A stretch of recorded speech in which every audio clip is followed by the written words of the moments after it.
A fobia social, também conhecida clinicamente como transtorno de ansiedade social (TAS), é muito mais do que apenas timidez. É uma condição real de saúde mental caracterizada por um medo intenso e persistente de ser observado, julgado negativamente ou rejeitado pelos outros em situações sociais. É compreensível que lidar com isso seja exaustivo, pois a ansiedade entra em conflito com a necessidade natural de se conectar com as pessoas. Quando falamos em fobia social, muitas pessoas ainda imaginam apenas timidez, mas a verdade é que estamos falando de algo muito mais profundo e incapacitante. Fobia social, também conhecida como transtorno de ansiedade social, é um medo intenso e persistente de situações em que a pessoa pode ser observada, julgada ou avaliada pelos outros. Não se trata apenas de ficar um pouco nervoso antes de falar em público ou conhecer alguém novo. Se trata de um nível de ansiedade tão forte que pode paralisar, impedir decisões e limitar completamente a vida social, acadêmica e profissional de quem sofre com esse transtorno. Imagine sentir o coração acelerar só de pensar em entrar em uma sala cheia de pessoas. Imagine suar frio ao precisar falar algo simples,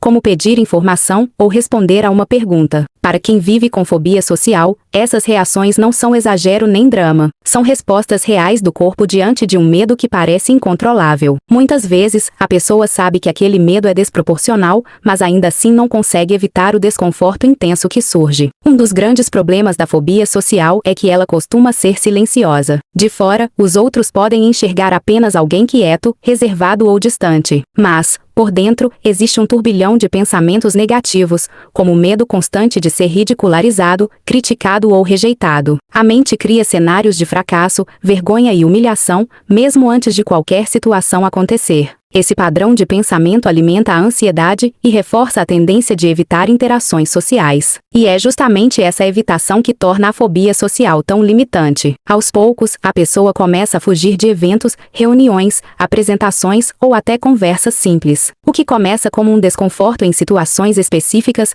pode evoluir para um isolamento cada vez maior. E quanto mais a pessoa evita, menos oportunidades tem de perceber que muitas dessas situações não são tão perigosas quanto parecem. Isso cria um ciclo difícil de quebrar, em que o medo alimenta a fuga, e a fuga fortalece o medo. Outro ponto importante é entender que a fobia social não surge do nada. Em muitos casos, ela está relacionada a experiências negativas do passado, como bullying, críticas excessivas ou situações humilhantes. Também pode haver influência genética e fatores emocionais, como baixa autoestima e insegurança. Não existe uma única causa, mas sim uma combinação de elementos que, ao longo do tempo, moldam a forma como a pessoa percebe a si mesma e o mundo ao redor.